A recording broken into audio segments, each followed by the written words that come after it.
यदि संसार में आपको भव सागर से पार जाना है और जिंदगानी सफल बनानी है तो काम करते रहो और नाम ना भूलो। कैसे नाम जपें काम के समय मैं करके बताता हूं। कैसे करना चाहिए? सबसे पहले जब हम सोकर उठें तो हमें क्या करना चाहिए? हम पहले तो ये निश्चित करें कि हमें उठना कब है। हमें कब उठना चाहिए? सूर्योदय के पहले। सूर्य उदय के पहले जो लोग उठ जाते हैं, जिस घर के लोग उठते हैं, कहते हैं सूर्य उदय के पहले आपके घर में झाड़ू लग जाए, आपका मेन गेट खुल जाए, खिड़कियां खुल जाएं और सूर्य का पहला प्रकाश यदि आपके घर पे आया तब तो आपके घर में सुख शांति और समृद्धि की कभी कमी हो नहीं सकती। जीवन में दुख वो लोग पाते हैं जिनके 7 बज गए, सूर्य भगवान आ गए, अभी तक दरवाजा नहीं खुले, खिड़कियां नहीं खुली, सो रहे हैं, राक्षस राज अभी सो रहे हैं। 7 बज गए, सूर्य भगवान सिर पे चढ़ रहे हैं, अभी तक आप सो रहे हैं। क्या ये हमारी सभ्यता, हमारा संस्कार है? ना, हमारे संस्कार हैं जब हम छोटे थे ना, ये दास अपनी बात कर रहा है, जब हम 10 वर्ष के थे तब हम मंदिर में पूजा करते थे। हम मंदिर में, हमारे पिताजी मंदिर में पुजारी थे, एक मंदिर की पूजा करते थे। तो हम जब 10 साल के थे तब हम 4 बजे स्नान करके 5 बजे पूजा खत्म करके और 5 से 6 बजे तक में सुंदर कांड का रोज पाठ करते थे, हनुमान चालीसा का रोज पाठ करते थे, रोज पाठ करते थे। 6 बजे, सवेरे 6 बजे मंदिर की पूजा और पाठ करके बाहर आ जाते थे अपने काम के लिए, और 6 बजे बाहर आकर गाय के लिए घास लेने के लिए खेत चले जाते थे। चारा काट करके गाय को खिलाते थे, फिर नाश्ता करते थे, फिर रोटियां, नाश्ते में रोटी और अचार खाते थे। हाँ, कभी गुड़ भी खा लेते थे रोटी के संग। ये दिनचर्या थी। पहला काम हमारा भगवान को धन्यवाद देना होना चाहिए, गौ सेवा होनी चाहिए। ये हमारे संस्कार, हमारा रक्त, हमारे रक्त में है ये। बिना पूजा किए अच्छा ही नहीं लगता। तो क्या करो? सूर्य उदय के पहले, सूर्य भगवान कब उदय हो रहे हैं? लगभग आप 5:30 बजे बिस्तर त्याग दो। बिस्तर त्यागने के पीछे भी कारण कैसा है, कैसे त्यागना है? डायरेक्ट उठ के चलना नहीं है।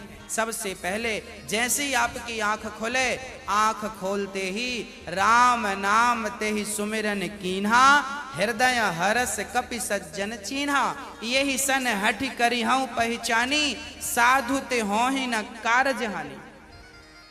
हनुमान जी जब लंका में गए और विभीषण की कुटिया पर गए तो विभीषण सवेरे 4 बजे जागे और जागते ही उन्होंने क्या बोला? राम।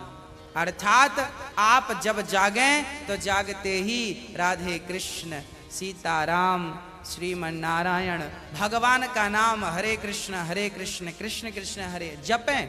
भगवान का नाम लेते हुए बिस्तर से उठें, उठकर बैठ जाएं। बिस्तर पर सीधे पड़े थे, उठ के बैठ गए। बैठकर क्या करना है? भगवान का नाम, हे प्रभु आज का दिन आपने दिया उसका धन्यवाद। फिर दोनों हाथ का ऐसे मंथन करना चाहिए, और जब हाथ गर्म हो जाए तो फिर हमें हथेली को ऐसे खोलना चाहिए।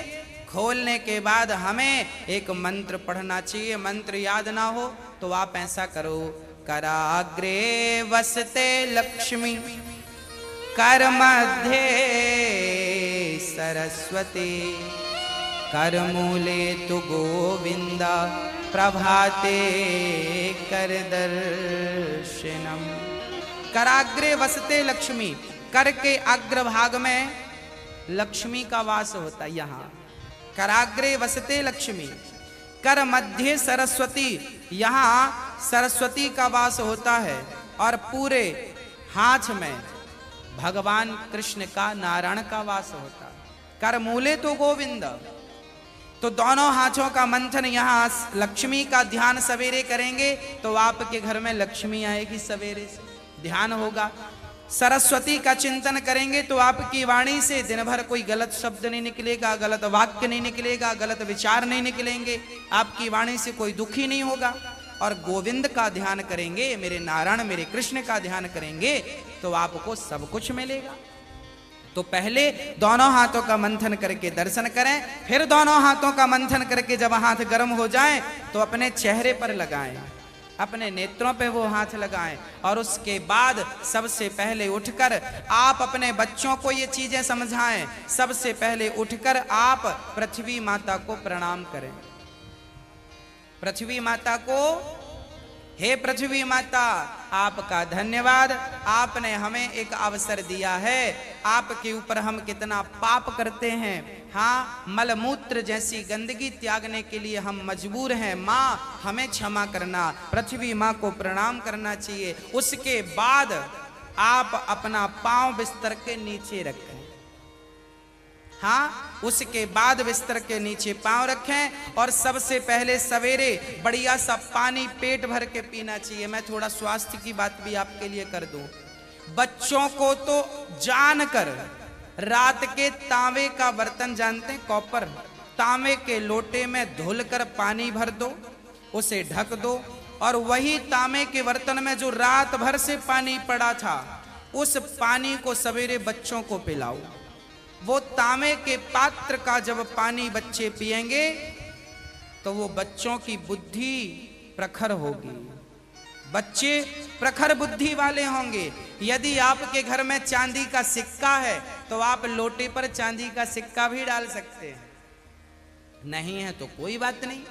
चांदी का सिक्का जब लोटे पे डालेंगे और उसमें पानी भरेंगे, पानी का स्पर्श चांदी और तांबे से जब होता है तो पानी शुद्ध हो जाता है, पानी के दोष समाप्त हो जाते हैं और पानी की शक्ति बढ़ जाती है।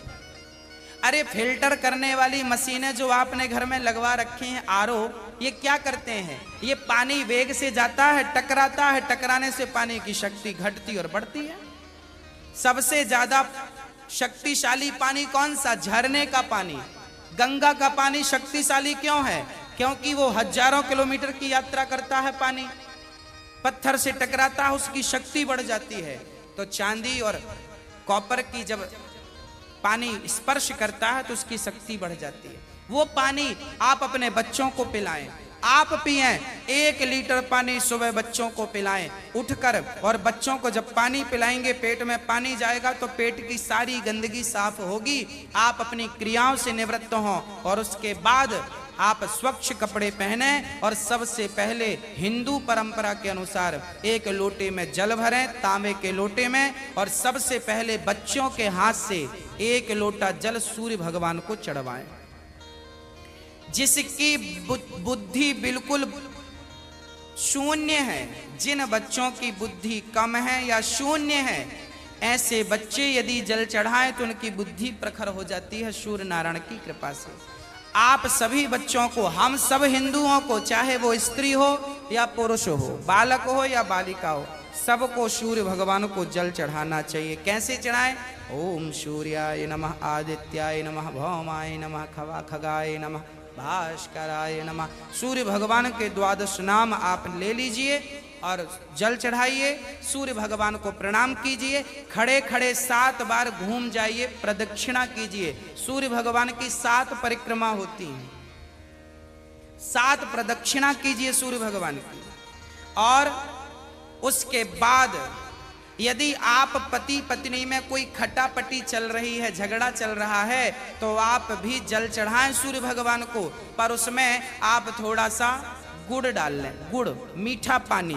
जब मीठा जल चढ़ाएंगे सूर्य भगवान को तो आपके रिश्तों में मिठास बनी रहेगी। और मैं आपको बता दूं कि आप अपने बच्चों को जो जल चढ़वाएं वो सादा जल ना चढ़वाएं, उसमें थोड़ी कुमकुम डाल लो, रोली लाल कर लो पानी को, लाल पानी सूर्य भगवान को चढ़ाओ, रंगीन पानी सूर्य भगवान को, या चंदन घिस के डाल लो, एक केसर का पत्ता डाल लो, ऐसा रंगीन पानी जब सूर्य भगवान को चढ़ाएंगे तो आपके जीवन में भी नाना प्रकार के भक्ति के रंग, प्रेम के रंग, ज्ञान के रंग चढ़ेंगे।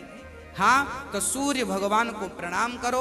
उसके बाद आप अपने घर से जो आपके मंदिर हैं घर पे, ठाकुर जी को बढ़िया पूजन करो।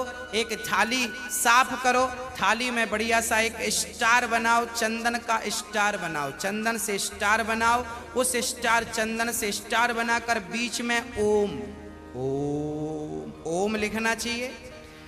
और फिर जो खंड बचेंगे ना, स्टार बनाएंगे तो बीच में ओम लिखेंगे। आजू बाजू जो खंड बचेंगे उनमें आपको लिखना है, या तो आप लिखें श्री राधा कृष्णाभ्याम नमः, या तो आप लिखें श्रीमन नारायण, है ना। आपके जो भी इष्ट हैं उनका नाम लिखें। श्री राधा, एक खंड में लिखें श्री, फिर एक में रा, फिर धा, फिर राधा हो गया, फिर श्री कृष्णाभ्याम नमः ऐसा लिखें। श्री सीतारामाभ्याम नमः भी लिख सकते हैं। ऐसा लिख के फिर लड्डू गोपाल जी को उस पर बिठाओ। ठाकुर जी आपके घर पे होंगे ना लड्डू गोपाल जी। आपने जब वो स्टार पर ये सब बना लिया तो वो यंत्र बन जाता है। उस यंत्र को जल डालकर पहले प्रणाम कीजिए। जल डाल के प्रणाम करके फिर उसे आप प्रेम से प्रणाम कीजिए, और प्रणाम करके फिर ठाकुर जी को बिठाइए। ऐसे देखिए टीवी पे दिख रहा है, ऐसे आपको बनाना है।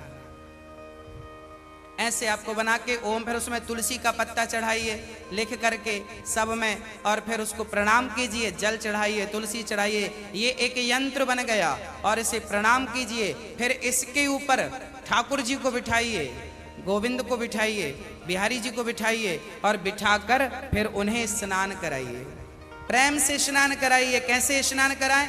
ऐसे स्नान कराएं, और बोलते रहिए श्रीमन नारायण नारायण नारायण। कुछ नहीं आए तो नारायण नारायण कीर्तन करते श्रीमन नारायण नारायण। ऐसे जल चढ़ाओ। जल चढ़ाने के बाद भगवान को अपनी गोद पर बिठाओ। अपनी गोद पर बिठाकर बड़े प्रेम से उन्हें बढ़िया कपड़े से पोंछो, साफ करो। बच्चे को भी आप नहला के पोंछते हैं, बच्चे को बढ़िया पोंछिए, उन्हें साफ करिए। और जब भगवान को आप बढ़िया से साफ करें, उसके बाद उन्हें उनकी आसन पर बिठावें।